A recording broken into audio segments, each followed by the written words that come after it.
Hello friend, good morning. আজকে তোমরা থাম্বনেলটা দেখে বুঝতে পারছো ভিডিওটা কি হতে চলেছে। তো অনেক সকালে ঘুম থেকে ওঠা হয়েছে এবং অনেক পদের রান্না করে ফেলেছি আমি আর কাকিমা মিলে। তো কাকা আর অনুপম আর মহারাজ ভাত খেয়ে নেবে, তারপর আমরা বেরিয়ে পড়ব পুজো দেওয়ার উদ্দেশ্যে। আর আমি আর কাকিমা উপোস আছি, উপোস করেছি আর পুজো টুজো দিয়ে আমরা বাড়িতে এসে তারপরে কিছু খাবো।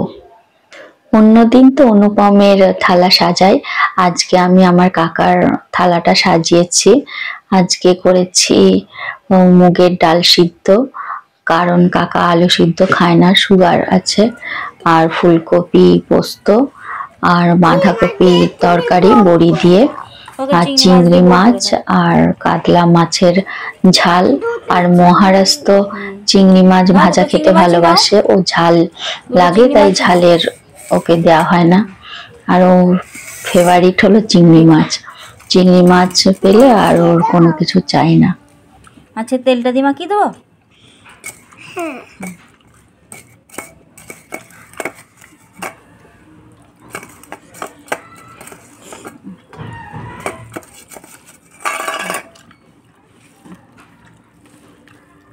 দাও ওকে, মাছটা ছাড়িয়ে দাও।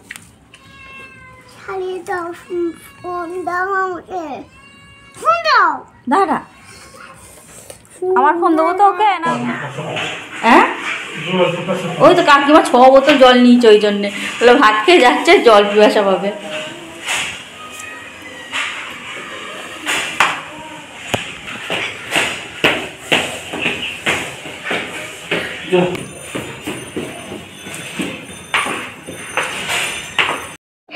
বাড়ি চিনতে পারেনি বলে গাড়ির ড্রাইভার ওই রাস্তায় দাঁড়িয়ে আছে। আমরা সবাই রেডি হয়ে যাচ্ছি ও রাস্তায় পুজো দিতে। অনুপম উঠে পড়েছে। আমি তাও 2-3 বার বাবার মাথায় জল ঢেলে এসেছি। তো কাকা কাকিমারা কোনোদিনই যায়নি বৌরাজতলায় শিব মন্দিরে, তাই অনেকদিন ধরেই বলছিল যে আমাদের নিয়ে যাবি নিয়ে যাবি। তো এবার সুযোগ হয়েছে, বললাম চলো, ফাঁকা আছে, অনুপমের ছুটিও আছে, তাই আমরা সবাই মিলে একসঙ্গে পুজো দিতে যাচ্ছি। খুবই আনন্দ হচ্ছে। আর কাকা এইদিকে রাস্তা মোটামুটি চেনে, কিন্তু অনেকদিন এইদিকে আসা নেই, তো তাই জন্য সব জেনে জেনে নিচ্ছে। সব পাল্টে গেছে, কত বছর পর আসছে এই রাস্তার উপর দিয়ে। ফ্রেন্ড হাই, আজকে আমরা জামালপুরে যাচ্ছি পুজো দিতে, বর্ধমানের বুড়ো রাজতলা শিব মন্দিরে। আমরা এখন শ্রীরামপুরে দাঁড়িয়ে আছি। কাকা এটিএমে টাকা তুলতে গেছে আর আমরা গাড়িতে বসে আছি।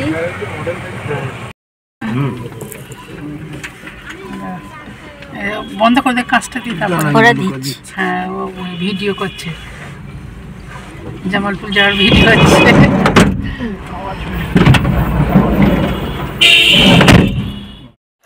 আমরা জামালপুরে পৌঁছে গিয়েছি। এটা একটা পুকুর, এই পুকুরেই স্নান টান করে সবাই শিবের মাথায় জল ঢালে। আমি 2বার এই পুকুরে স্নান করে তারপরে বাবার মাথায় জল ঢেলেছি, কিন্তু এবার বাড়ি থেকে স্নান টান করে এসেছি। এই মন্দিরে আসার পর এই যে একটা সুন্দর আওয়াজ, ধূপের গন্ধ, এত ভালো লাগে না। এই আওয়াজটা আমার মিউট করতেই মনে একটা বাঁধলো, যে মনে হচ্ছে আমি যাই বলি এই আওয়াজটা যেন থাকে, সবাই যেন এই সুন্দর এই পরিবেশটা মন থেকে অনুভব করতে পারে।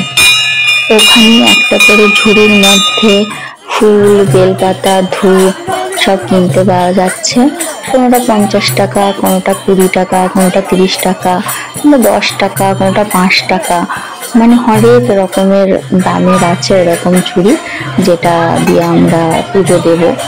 আর আছে কোটোর মধ্যে দুধ আর গঙ্গা জল একসঙ্গে নিয়ে বিক্রি হচ্ছে। আমি তো এখানে বেশ পেয়ে গেলাম।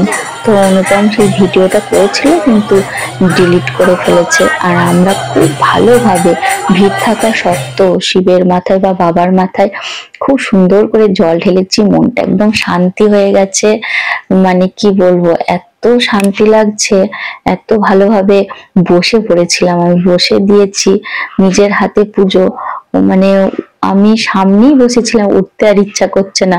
সবাই বলছে ওঠো ওঠো, আমরা তো দেব। তো আমরা ধূপ ধুনো নিয়ে মন্দিরের চারপাশে 7 বার 5 বার ঘুরলাম।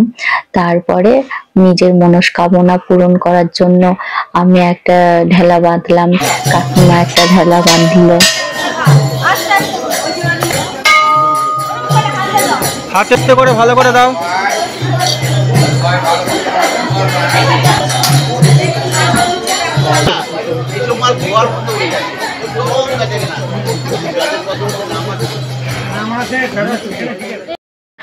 আমরা পরোটা মিষ্টি তরকারি সবাই খেলাম।